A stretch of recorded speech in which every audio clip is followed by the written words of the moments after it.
Hi, I'm Todd Henderson. Today we're going to install an airlift suspension on this 2017 Chevy 2500 HD. Now we're going with the wireless one setup. We've got the massive 7500 XL springs and we're using the heavy duty compressor.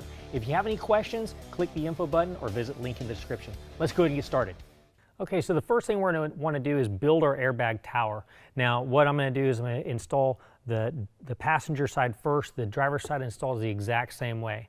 So here's the airbag. Now you're going to notice on the top I've got 3 brass fitted holes. On the bottom I've just got 2. So I'm going to start with the bottom bracket. Now this is the shape of the bottom bracket. You're going to see 4 holes in a line on that bracket. That bracket is going to have what's called the roll plate sit on top of it. Now the roll plate, it's the exact same roll plate no matter which side it is, top, bottom, left, or right. So I'm just going to go ahead and grab a roll plate. I'm going to set that onto the bottom of the airbag. Now when I set that on there, I'm going to have 2 of the holes on the roll plate line up to the holes on the bottom of the airbag. And then that airbag is going to fit on top of the bottom bracket. Now this bottom bracket, when it sits inside the vehicle, the side that's angled in goes towards the center of the vehicle. So that points towards the center. And I'm also going to use the 2 holes that are closest to the front of the vehicle. So I'm using these 2 holes here. So I'm going to line all that up and flip it over. All right, so to attach it, we're going to use our Allen head screws and go down and get them hand tight first.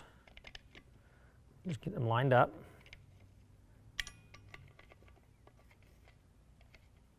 Once we line them up, we're going to tighten them down with a 7/32 Allen wrench.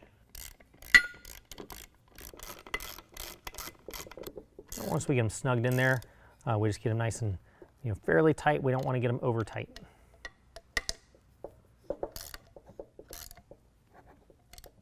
All right, now we're going to go ahead and flip it over.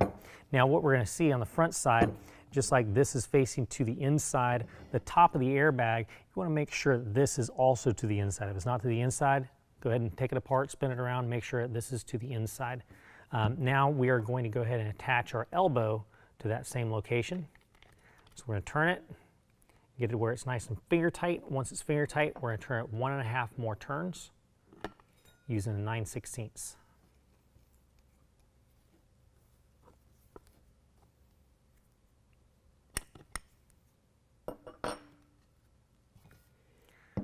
Now that that's in place, we're going to take our next roll pan.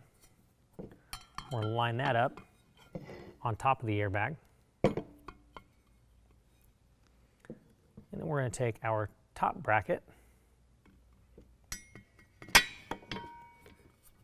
We're going to mount that in place just like we did the bottom one. We're going to make sure all the holes are lined up. Use our 7/32 Allen head. All started in.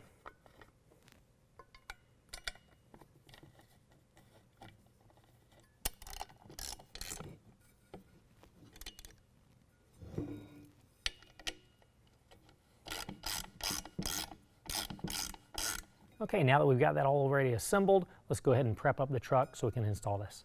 Okay, now I've already removed the tire and I've got this up on a lift. Now this is just so you guys can see what's going on a little bit better. You don't necessarily have to remove the tire or put it on a lift. You can just put it up on jack stands. First thing I'm going to do is remove the factory jounce bumper. The trick there is to take a screwdriver and fit it right up into one of the locations where it's got the crimp in place, and then pull on the jounce bumper while you pry it out. All right, now on the back side of the axle, we've got this mount where the brake cable is mounted to the axle cup. I'm going to go ahead and remove that bolt that holds that brake cable in place using a 13mm. And we can pull that and keep that away from the bracket over here. And we've got another bolt on the opposite side. We're going to use the same 13mm and remove that one as well. Okay, so now we've got our complete tower assembly. We're ready to insert it into the truck. Now again, this little angle on the lower bracket is going to be facing to the inside of the truck, as well as your elbow up at the top that gets the air. So what we're going to do is we're going to go ahead and set it in place. We're going to squeeze it in. Once we get it kind of close, we need to go ahead and kind of collapse the airbag. All right, next what we want to do is want to make sure that this bracket is attached to the frame. Now, a few things I want to point out. Number one, the bracket needs to be on the outsides of this factory bracket that holds the jounce bumper. So we want to make sure it lines up that way. Now, if I had a bracket up top that was for a fifth wheel hitch, that would block a U-bolt, so I wouldn't be able to use a U-bolt. So what I would have to do is once I got it lined up, I would have to make a mark on the frame lined up with this center hole on each side, and then drill a hole and use a self-tapping screw to hold that to the frame. But since I don't have a fifth wheel bracket, I can use U-bolts. Now the U-bolts are going to go up around the frame and back down and support the bracket like that. Now on this side, on the driver's side, I've got a heat shield that's got a bolt that's in the way. So I'm actually have to take that bolt out using a 13 millimeter.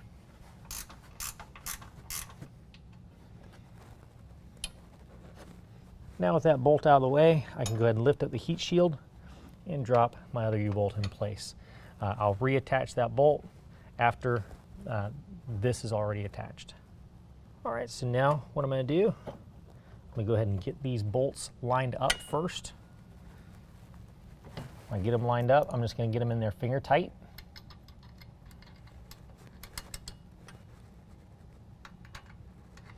Since these are nylock nuts that are provided, I'm just going to spin it to where it hits the nylock.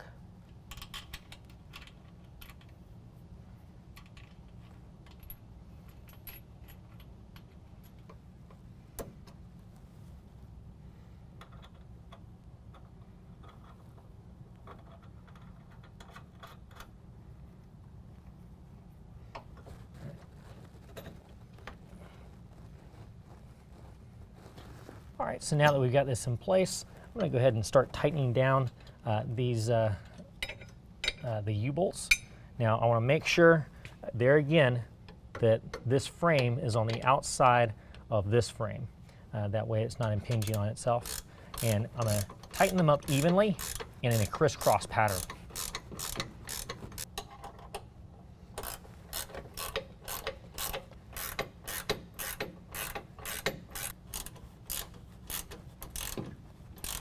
All right, now I'm going to go ahead and reinstall that factory bolt. I'm not going to be able to tighten it all the way down, but at least I'll be able to hold that heat shield in place. Okay, now what I have to do is I have to attach the lower bracket to the axle. So this lower bracket is actually straddling over top of the plate that the jounce bumper would hit.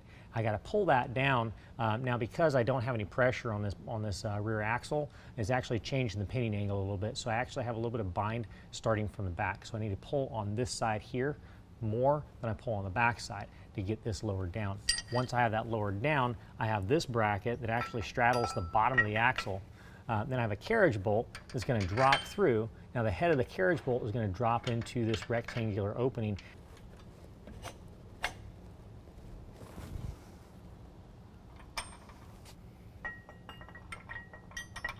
Once it's lined up, go ahead and attach your supplied hardware, washer, and nylock.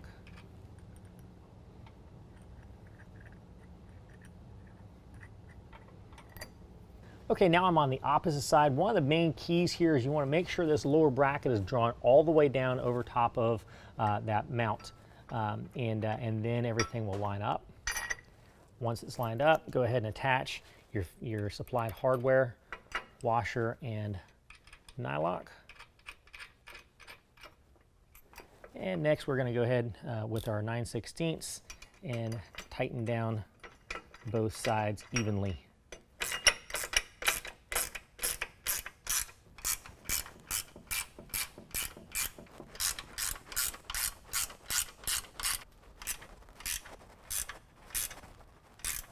All right, now I'm going to go ahead and reattach the factory brake mount bracket. Now I've got some supplied hardware because I've got some shallower holes I'm going into. So I've got a 10 millimeter bolt with a 13 millimeter head.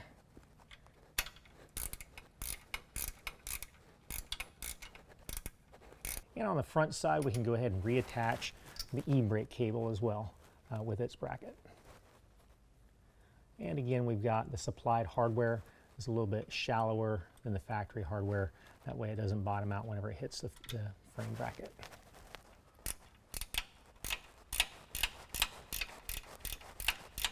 All right, next what we need to do is we need to attach our heat shield to our exhaust pipe.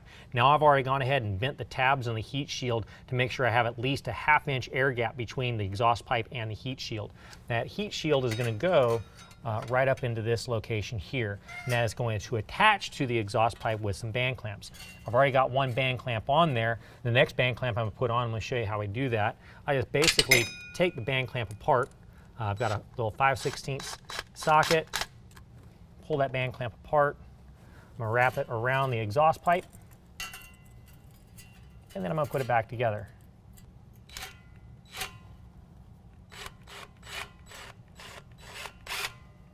Next, I'm going to go ahead and separate the band clamps. Set the heat shield into the band clamps.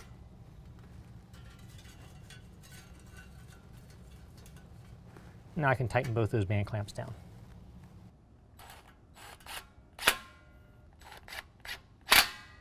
Okay, so now we can go ahead and install our air lines in our air system. Now we've got our compressor and our manifold. These actually have to be bolted underneath the truck, so we're going to have to find a good location to attach those. Now every truck is different and every need is different for every person, so you're going to have to figure out what's the best location to attach yours. We're going to show you how we're going to set this one up, but you need to figure out exactly what's going to be best for you. All right, now I'm going to go ahead and pull out this plug. This just keeps moisture out of the system. I'm going to go ahead and screw in this compression fitting, and I'm going to tighten it down.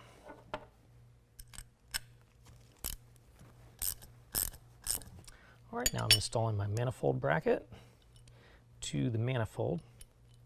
We're going to do this first, otherwise these bolts would get in the way trying to install them after we install the bracket.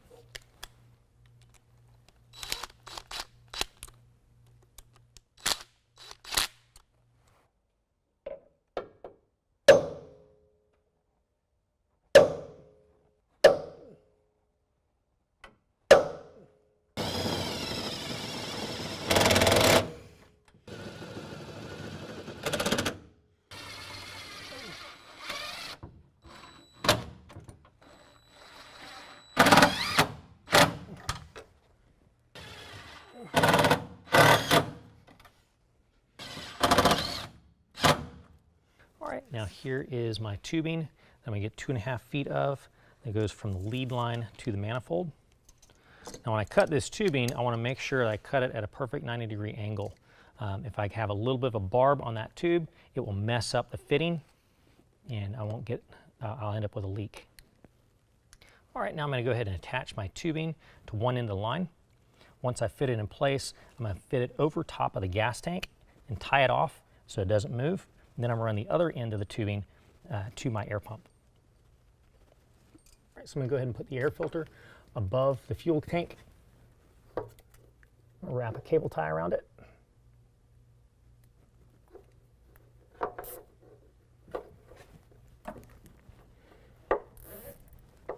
And tie that off in place there.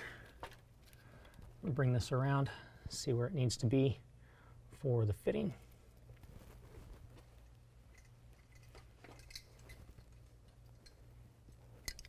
Next, I'm going to take my utility knife and cut that off.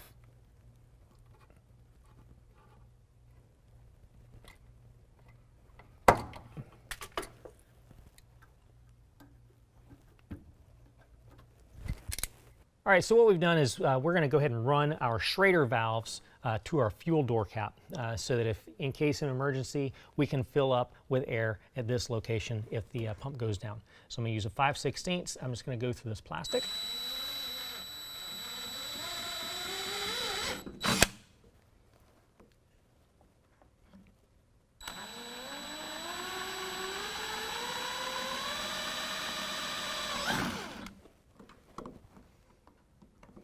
All right, now before we can run these valve stems through from the back side. We're going to need to install one nut and a star washer. Give about 3/4 of an inch. You may need a little bit more if you've got a real thick area that you're going through. But now I'm going to fit this through. So I've got this on this side. And then when it comes through, I'll install the rubber washer, flat washer, and then the other nut and put the valve stem cap on it.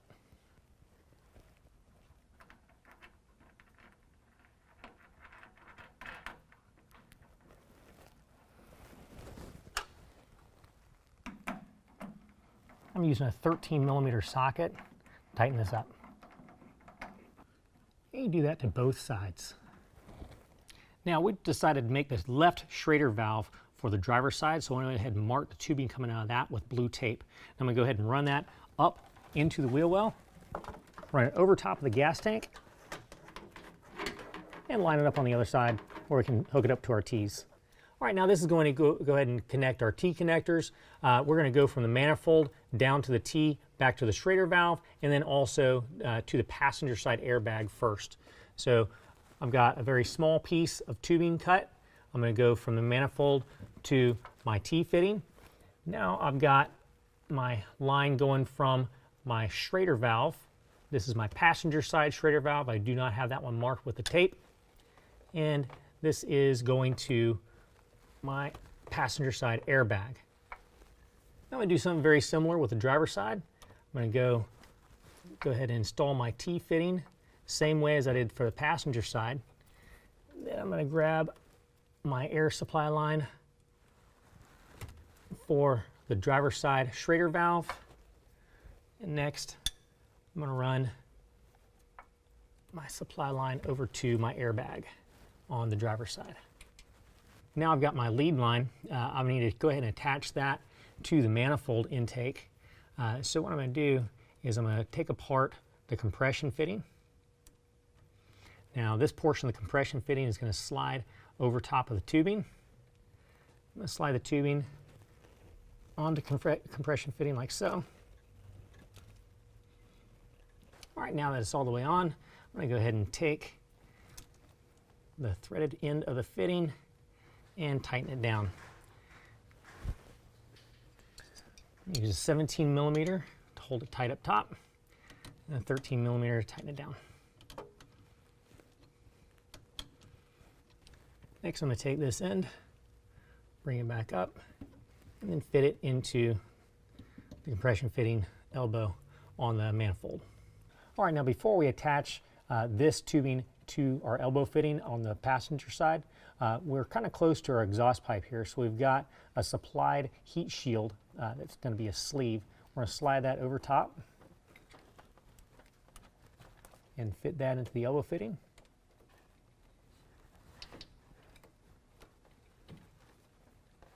And next we're going to zip tie it out of the way. Try to keep it as far away as possible from that exhaust pipe. All right, now we need to go ahead and start running some wires. So I'm going to go ahead and ground this out. The way I'm going to do that, remove one of the screws that holds the compressor in place.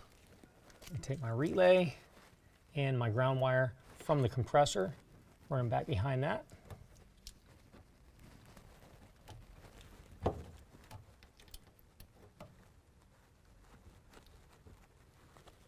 And reinstall the screw. All right, next we're going to go ahead and from our harness coming off of our relay, we're going to take the large red wire. We're going to strip a little bit of off the end of that wire. We're going to attach that to a crimp connector. It's got heat shrink ends on it.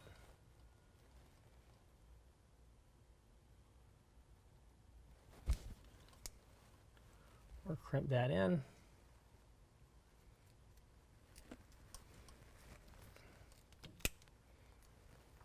And now we've got a spade connector coming off of the wire harness for the compressor. We're going to cut that off, strip a little bit off of that, and connect it to the other side of the heat shrink butt connector.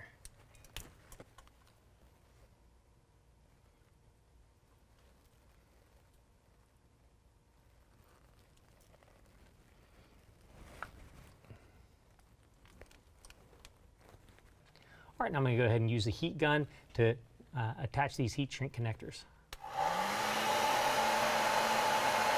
All right, so now I'm going to go ahead and plug in to my manifold. Once I slide that in place, I push up this lever that locks the manifold in place. And the balance of the harness, I'm going to go ahead and run up along the driver's side frame rail and run it up to the battery. All right, so what I went ahead and did is I pulled my wire harness up into the engine compartment, and I pulled off the fuse panel cover. I'm going to go to this 20 amp fuse right here. This actually is for the trailer brakes, and this is only on whenever the ignition is on. That way I don't have to worry about draining the battery if something goes wrong and there's a leak, anything like that. Now, on my power line, I went ahead and I spliced that into my fuse holder line with a butt connector and did the heat shrink. I've already got the 15 amp fuse pulled out, and I've got my spike crimp connector on there as well. On the negative side, I went ahead and I spliced in the eyelet and I crimped that on. Next, what I'm going to do is I'm going to go ahead and pull out this 20 amp fuse.